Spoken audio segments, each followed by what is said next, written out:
My name is Joanne Denoya, and I was the program director for Good Counsel Homes when our home first opened. Good Counsel Homes is a home for homeless pregnant women who have elected to have their baby and not to have an abortion. I've always said that life is about choice, and we make good choices and bad choices.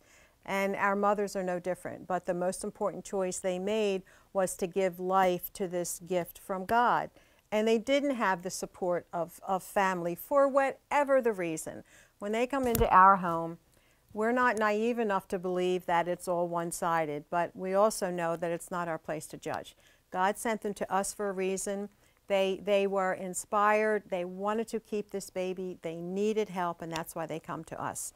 When we opened our doors in April of 2011, it's a former convent, so there were 9 rooms in our home. And I sat with the staff and I said, oh my goodness, are we really going to fill these rooms with mothers? And by the end of the month, we were full. Our first mother, as a matter of fact, came to us when she found out she was pregnant. She went to her family, and her family wanted her to have an abortion. And she said, no, I'm not. And they said, well, get out.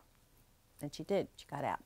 She slept in her car for an undetermined amount of time until she lost the car. However, when she came to us in South Jersey in Riverside, she had been sleeping in a pipe in a public park. And she knew when the groundskeepers would come and open up the facilities, she would go in, bathe, whatever she had to do, find her way to a Cracker Barrel, and open up the store 5 to 6 days a week at 7 to 8 o'clock in the morning. No one ever knew she was homeless, never knew she was homeless.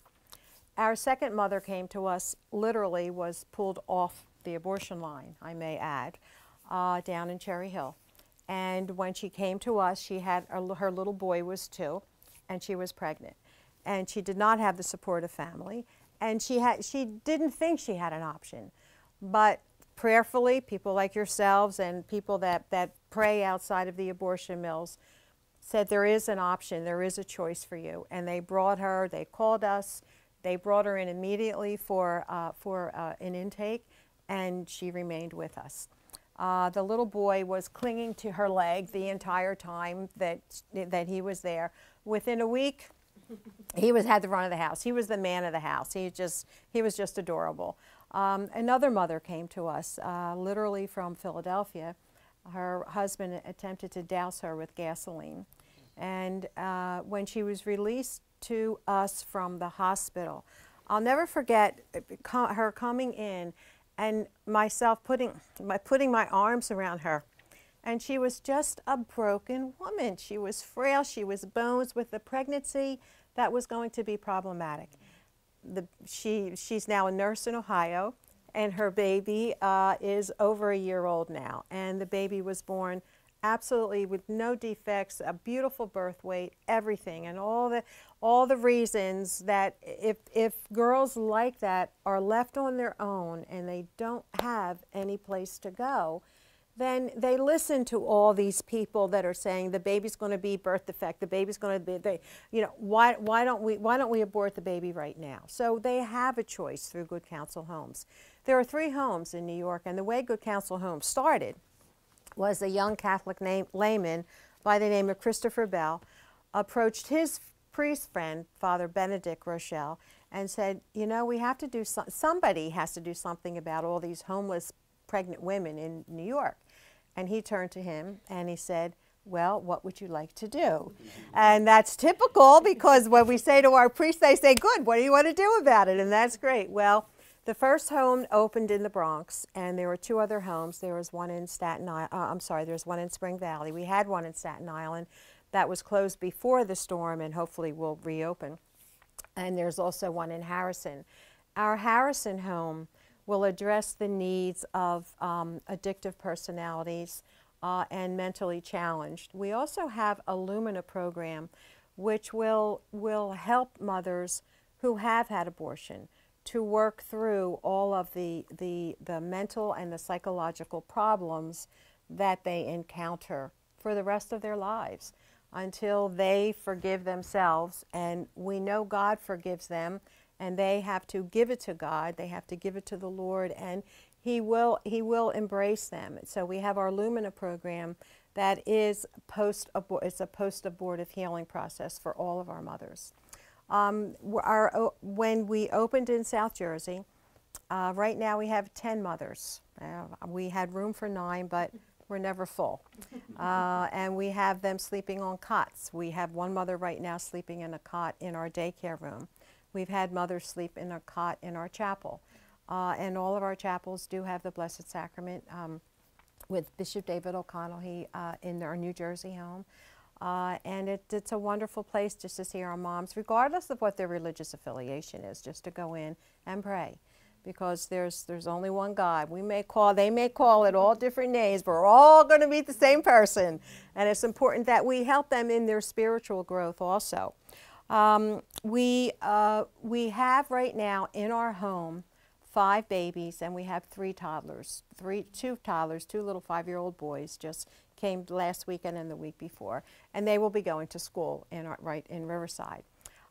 We've had 28 babies born in our home, not in our home, please, not yet.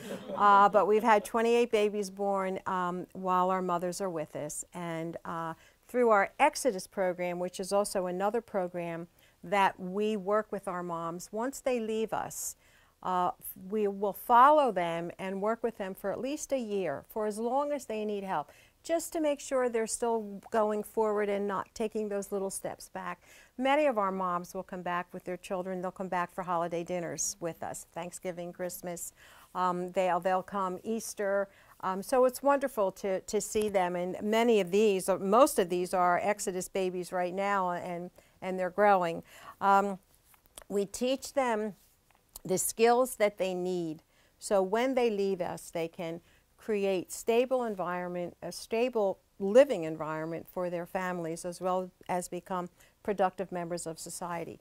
We teach them classes 3 to 4 nights a week, and they're classes that they attend. We teach them classes in chastity. We teach them nutrition, postnatal, prenatal.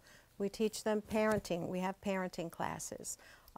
We teach them a financial piece and how to budget their money. We teach them, if they don't have the job skills, we'll work with them. We'll do mock interviews for them, and the girls, our girls really enjoy that. In fact, one time we said, okay, just go put anything on for the interview, and they came down, and the girls were all looking at, but they critiqued, and then she went up, she got changed, she came back down again, and it took her 3 times till she got it right. But that's the support that they need. For whatever reason, they didn't have that support, or they didn't want that support. I don't know, but we're here. God sent them to us. Why did you send them to us? What can we learn from them? What can you teach us about them? And what can we do to help them? We currently have 5 of our mothers are working. We just have a mother who is now a dental assistant in Philadelphia. She started part-time, and now she's full-time. She works 5 days a week. She's thrilled. Her little boy, Stellan, I don't think I have his picture here now, but he was born the end of May, and she went through a little separation anxiety with him too, but she's doing well. We have another mother that when she was working, she worked up until a week before she was pregnant. She would she would take the River Line to a bus in Camden, take the bus in Camden all the way down a major highway to get to, she was working at Bye Bye Baby. And she worked, once the baby was born, she went back to work within 4 weeks. So they don't want to be there forever. That's not their point for them to be there forever, but we just want them to become stable. We'll help them find jobs.